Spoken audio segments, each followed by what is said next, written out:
Linear equations with two variables को solve करने के लिए थर्ड मेथड क्रॉस मल्टीप्लिकेशन। एक method first substitution, second elimination, third आता है क्रॉस मल्टीप्लिकेशन। और केवल तीन ही मेथड से यूज किए जाते हैं linear equations with two variables में दोनों वेरिएबल्स की वैल्यूज कैलकुलेट करने के लिए। क्रॉस मल्टीप्लिकेशन मेथड में फार्मूला क्या होता है और कैसे हम कैलकुलेट करते हैं, इसके लिए एक छोटा सा एग्जांपल देखें। मान लें हमने दो लीनियर इक्वेशंस लिया है a1x plus b1y plus c1 equals to 0, a2x plus b2y plus c2 equals to 0। इसमें a1 और b1 ये फर्स्ट इक्वेशन में x और y के कोफिशिएंट्स और a2 और b2 ये सेकेंड इक्वेशन में x और y के कोफिशिएंट्स हैं। c1 और c2 दोनों इक्वेशंस के कांस्टेंट टर्म्स हैं। फॉर्मूला क्या बनता है क्रॉस मल्टीप्लिकेशन मेथड? क्योंकि सब्स्टिट्यूशन मेथड में एक तरीका बताया जाता है कि कैसे हम इक्वेशन को सॉल्व करेंगे, एलिमिनेशन मेथड में भी एक तरीका बताया जाता है कैसे इक्वेशन को सॉल्व करेंगे, क्रॉस मल्टीप्लिकेशन मेथड में एक फॉर्मूला बताया जाता है एक्स और वाई वेरिएबल्स की वैल्यूज कैलकुलेट करने के लिए। कैसे फॉर्मूला बनता कैसे है और वो यूज कैसे किया जाता है जरा समझें। एक्स की वैल्यू कैलकुलेट करने के लिए और वाई की वैल्यू को कैलकुलेट करने के लिए फॉर्मूला क्या है जरा देखें।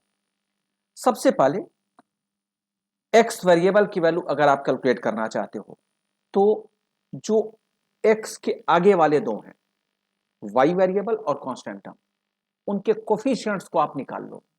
क्या क्या निकले ध्यान से समझना। b1 निकला c1 और b2 निकला c2 निकला। समझें, x जब आप कैलकुलेट करना चाहते हैं तो x का पोर्शन हटा दें, y और आगे कांस्टेंट टर्म, इसमें constant term coefficient b1 constant term c1, second equation में कोफिशिएंट b2 और कांस्टेंट टर्म c2, यही हमने लिखा b1 c1 b2 c2। इन दोनों का क्रॉस मल्टीप्लिकेशन आप कर लो तो क्या लिखोगे, ये लिखेंगे b1 c2 minus b2 c1। ये तो हो गया, ठीक है। y के लिए क्या करेंगे जरा समझें। y के लिए भी मैं लिख दूं, उसके बाद हम आगे चलते हैं। y की कैलकुलेशन करने के लिए अब हम यहां इस सभी को इलिमिनेट करके y का आपको दिखाएं कि कैसे y के लिए हम कैलकुलेशन करेंगे। y के लिए y का पोर्शन को आप इग्नोर करो, y के लिए y का पोर्शन इग्नोर करेंगे। अब हमें आगे वाले दो चाहिए, जरा समझें। y के लिए हमने ये पूरा इग्नोर किया, अब आगे वाले दो चाहिए, लेकिन आगे तो एक ही है। तो एक काम करेंगे, पीछे वाले को आगे लेके जाएंगे। हम पीछे वाले को आगे, क्योंकि जिस वेरिएबल की वैल्यू कैलकुलेट करेंगे उसके आगे के कोफिशिएंट्स या कांस्टेंट हम यूज करेंगे। x के लिए y वेरिएबल का कोफिशिएंट और c1 c2 constant term, y variable के लिए कांस्टेंट टर्म c1 c2, और ये जो x वेरिएबल के कोफिशिएंट्स हैं a1 a2 ये आगे यूज कर लेंगे a1 a2, क्योंकि जिस वेरिएबल की वैल्यू कैलकुलेट करेंगे उसके आगे ही यूज होना चाहिए ये। अब इसमें फिर एक बार क्रॉस मल्टीप्लिकेशन यूज कर लेंगे तो y के लिए हुआ c1 a2 minus c2 a1। ये तो हो गया काम, न्यूमरेटर दोनों का आ गया। अब डिनोमिनेटर में क्या लिखना चाहिए, डिनोमिनेटर में केवल x और y वेरिएबल्स के कोफिशिएंट्स को ही क्रॉस मल्टीप्लिकेशन के फॉर्म में लिखते हैं। अब x के लिए है a1, एक दूसरे इक्वेशन में x के लिए है a2, फर्स्ट इक्वेशन में y वेरिएबल के लिए है b1 और सेकेंड इक्वेशन में y वेरिएबल के लिए b2 है। इसमें आप क्रॉस मल्टीप्लिकेशन कर दें, ये डिवीजन फॉर्म में x वेरिएबल y वेरिएबल के लिए दोनों के लिए काम करेगा। तो क्या आपने लिखा a1 b2 minus a2 b1। x variable calculate करने का फार्मूला ये मिल गया। y वेरिएबल के लिए भी डिवीजन फॉर्म में यही रहेगा, ये चेंज नहीं होगा। तो a1 b2 minus a2 b1, a2 b1, ये फार्मूला y वेरिएबल के। और इन्हीं फार्मूले से आप डायरेक्ट क्रॉस मल्टीप्लिकेशन मेथड से x और y वेरिएबल्स की वैल्यूज कैलकुलेट कर लेंगे। ध्यान रखें, फार्मूला जनरली लर्न करने के लिए कहा जाता है, लेकिन लर्न ये इसलिए होता नहीं। तो लर्न इसलिए जो नहीं होता उसी को लर्न करने का एक मैंने तरीका आपको बताया। एक बार फिर समझ लें, x वेरिएबल की वैल्यू अगर आप निकालना चाहते हैं तो x के आगे क्या क्या है, वाई वेरिएबल के कोफिशिएंट्स हैं और आगे कांस्टेंट टर्म। जो वाई वेरिएबल के कोफिशिएंट्स हैं और जो कांस्टेंट टर्म है, ये इसमें आप क्रॉस मल्टीप्लिकेशन लगाया, वो एक्स वेरिएबल का न्यूमरेटर हुआ। वाई वेरिएबल के न्यूमरेटर के लिए क्या करेंगे, अब वाई वेरिएबल के आगे क्या है, कांस्टेंट टर्म C1 C2, अब बैक में है एक्स वेरिएबल के कोफिशिएंट्स, तो बैक वाला पोर्शन नहीं लेंगे, बैक वाले को आगे लेते जाएंगे। बैक वाले को आगे लेकर गए तो हमारे पास क्या बना, C1 C2 मिलेगा और एक्स वेरिएबल के कोफिशिएंट्स मिल जाएंगे A1 और A2। तो हम इसमें जो क्रॉस मल्टीप्लिकेशन यूज करेंगे वह वाई वेरिएबल का न्यूमरेटर आ गया, डिनोमिनेटर फिक्स है।